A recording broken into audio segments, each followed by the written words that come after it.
Ghana, a nation renowned for its green gold, cocoa, is grappling with an escalating crisis that threatens to cripple its economy and devastate its environment. The scourge of illegal mining has long been a canker on the landscape, but a new and alarming twist in its destructive path is now directly targeting the country's vital cocoa farms, pushing dedicated farmers to the brink. In the Ashanti region's Galamsey West district, vast forests and farmlands now bear the scars of Galamsey as illegal mining pushes deeper into the foundation of Ghana's agricultural heritage. Operators, driven by the lure of gold, are indiscriminately wiping out major portions of cocoa farms, leaving behind barren pits where lush greenery once stood. The situation has become so dire that in several instances, cocoa farmers, once pillars of Ghana's economy, are now being compelled to sell their ancestral lands to illegal miners in exchange for heavy cash. This move threatens the future of a crop that contributes significantly to the nation's GDP. The Galamsey West district, historically synonymous with robust cocoa production, is where I directly engage with farmers to witness the profound devastation firsthand. My journey took me to Mansunkran, one of the communities affected by this environmental and economic catastrophe. I met Bismarck, a cocoa farmer getting ready for harvest on his 7-acre cocoa farm. With the help of a friend, he was breaking cocoa pods, one of the most labor-intensive stages of cocoa production. They carefully choose the rib pods, split them open with a blunt machete, and pulled out the cocoa beans wrapped in white pulp, ready for fermentation and drying. Yet, as Bismarck worked, an unsettling reality loomed large. His farm, like many others surrounding him, bears the undeniable marks of Galamsey's relentless march. According to Bismarck, illegal miners are not only destroying farms, but they are forcing farmers into difficult decisions. The Galamseyers come fully prepared, with money and influence from people in high authority. After buying land from one farmer, they mine in ways that damage neighboring farms. Eventually, those farmers are left with no option but to sell their land, often at a much lower price.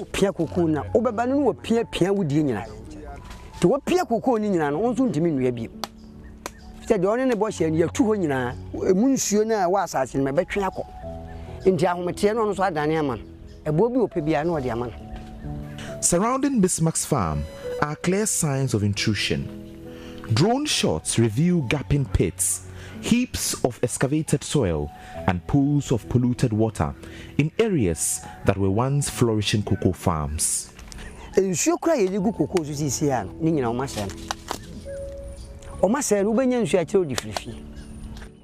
We used to have clean, drinkable water very close to our farms. Now all these water sources have been polluted. We transport water in gallons on tricycles to our farms, and we even have to buy drinking water every time we come to work.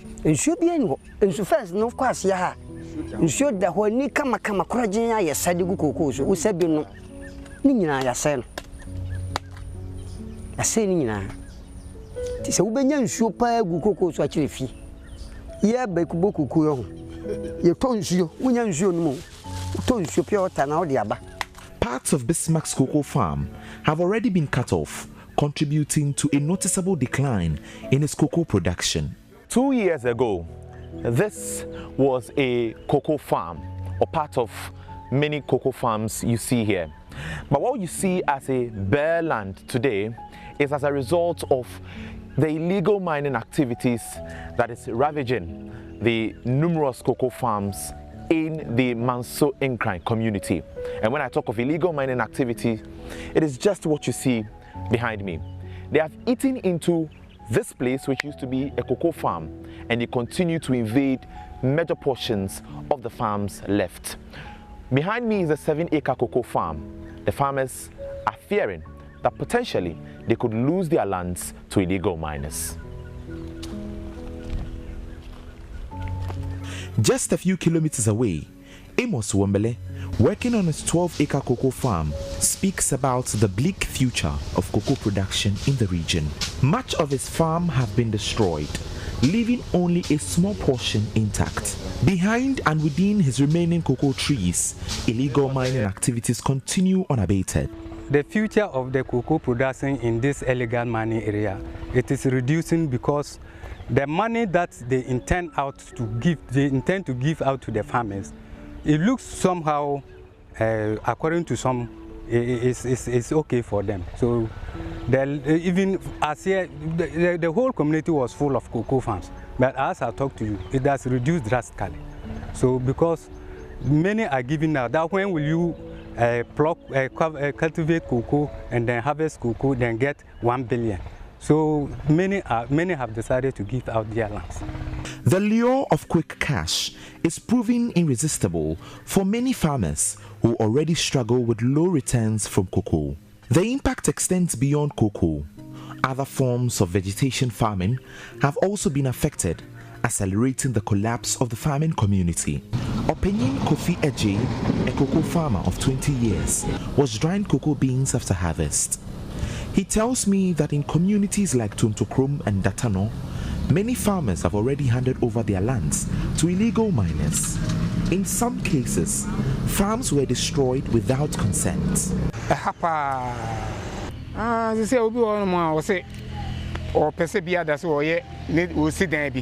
Many farmers sell their lands because of quick money, forgetting that cocoa land is a natural resource that generates income not just for today, but for future generations as well.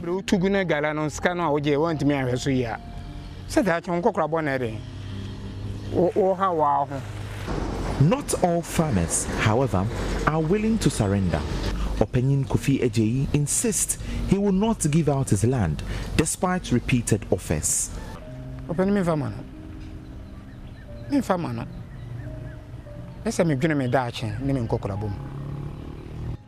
I will not sell my land to Galamseyers. Even if I have land that I am not currently farming on, I will not sell it. I think about my future and I value it too much. The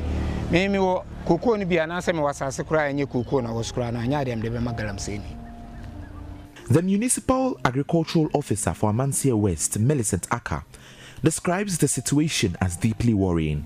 She explains that many cocoa farmers are giving out their lands due to poor motivation and low returns from cocoa farming. Looking at it, a lot of people are into cocoa production, but they couldn't even erect a house. Everyone loves money.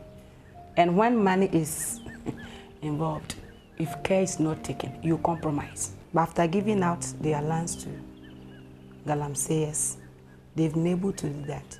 And that is exactly. So I agree with them perfectly. The agric work is not motivating enough. Let me put it that way. They are not getting inputs. Because like I told you earlier on, the motivation that farmers get from the central government, from individual, from the district, and that they are not encouraging enough. She also highlights the destruction of water bodies, which makes farming operations increasingly difficult in affected communities. The letter that I saw from the plow from Emem to Lipa and Chermia, which I happened to plow, all the water bodies there is a not. We don't see the natural color.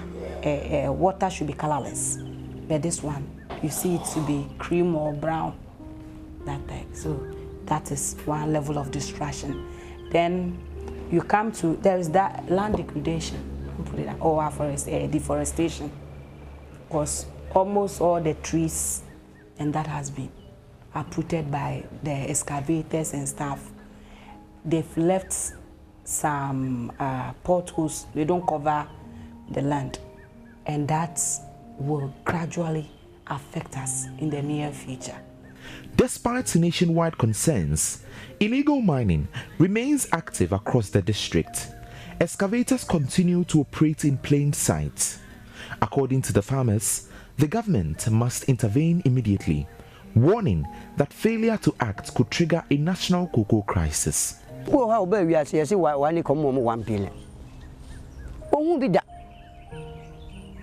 Most farmers have never seen the kind of money the Galamseyers offer them. This makes it very difficult to convince them otherwise, and many eventually give in and release their lands to these Galamseyers.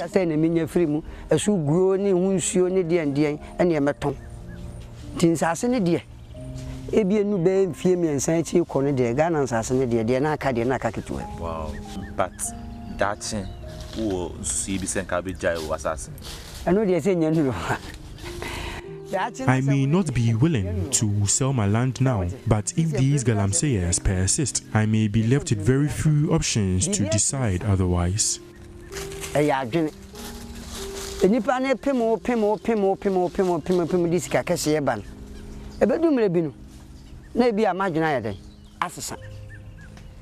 Governments will come in to motivate the farmers.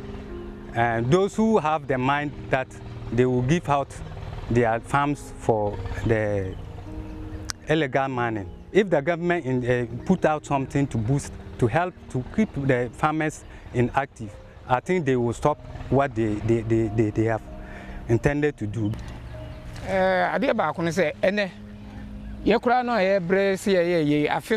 Those of us who have stood firm and refused all offers from Galamseyers are not motivated enough. On Farmers' Day, the government gives us boots and cutlasses, while the bigger rewards go to influential people, the same people who protect and empower the Galamseyers. The crisis unfolding in Galamsey West is a microcosm of a larger national predicament. As the illegal gold rush continues to consume Ghana's precious cocoa farms, the nation faces not only environmental catastrophe, but also a severe blow to its economic backbone, threatening the livelihoods of countless farmers and the very identity of Ghana's agricultural heritage. Evidence of the destruction is what you see right behind me. Now, this is a farmland that has been consumed by illegal mining, and just some few meters away from this area which has been consumed is a cocoa farm. Now you can see that all this place which used to be a cocoa farm has been cleared off and turned into an illegal mining pit. The fear is that portion left might be invaded as well by these Galamseyers. Together we say no to illegal mining. For Joy News, my name is Anabuachi Dankwa Yadom, Kumasi.